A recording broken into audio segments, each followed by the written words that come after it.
તો વલસાડના પારડીમાં યુવકે સાપને સીપીઆર આપ્યું। ઝેરી રસેલ વાઇપર સાપને સ્ટ્રોથી સીપીઆર આપવામાં આવ્યું। લાકડાનો જથ્થો પડતા સાપ અર્ધ બેભાન થયો હતો। જો કે પારડીની ખાનગી શાળા કેમ્પસમાં આ સાપ ઘૂસ્યો હતો।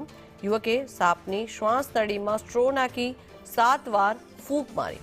યુવકે સાપને સીપીઆર આપી તેને નવજીવન આપ્યું।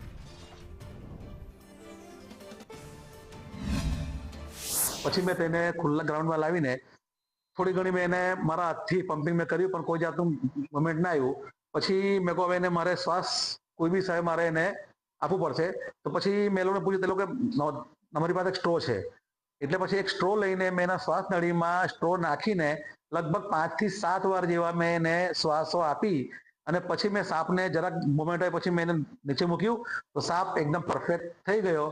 થોડું ડર અને ગભરાટ તો હતો જ, પણ દિલમાં એક ઈચ્છા હતી કે આ સાપનો જીવ બચી જાય।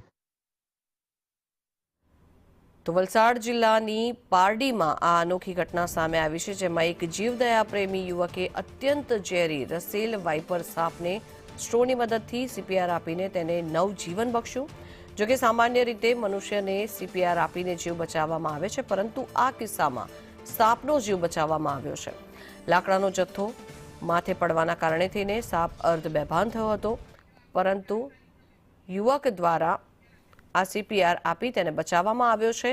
આ પહેલા પણ આવી જ એક ઘટના સામે આવી હતી। 4 તારીખે પહેલા પણ આ પ્રકારની ઘટના બની હતી, જેમાં એક યુવક દ્વારા સાપને નવજીવન આપવામાં આવ્યું હતું અને ફરી વખત આ પ્રકારની ઘટના સામે આવી છે, જેમાં યુવકની બહાદુરીના કારણે થઈને એક સાપને નવજીવન પ્રાપ્ત થયું છે। જોકે તેની શ્વાસ નળીમાં સ્ટ્રો લગાવી અને ત્યારબાદ તેને સીપીઆર આપવામાં આવ્યો અને જેના કારણે થઈને સાપને નવું જીવન પ્રાપ્ત થયું છે।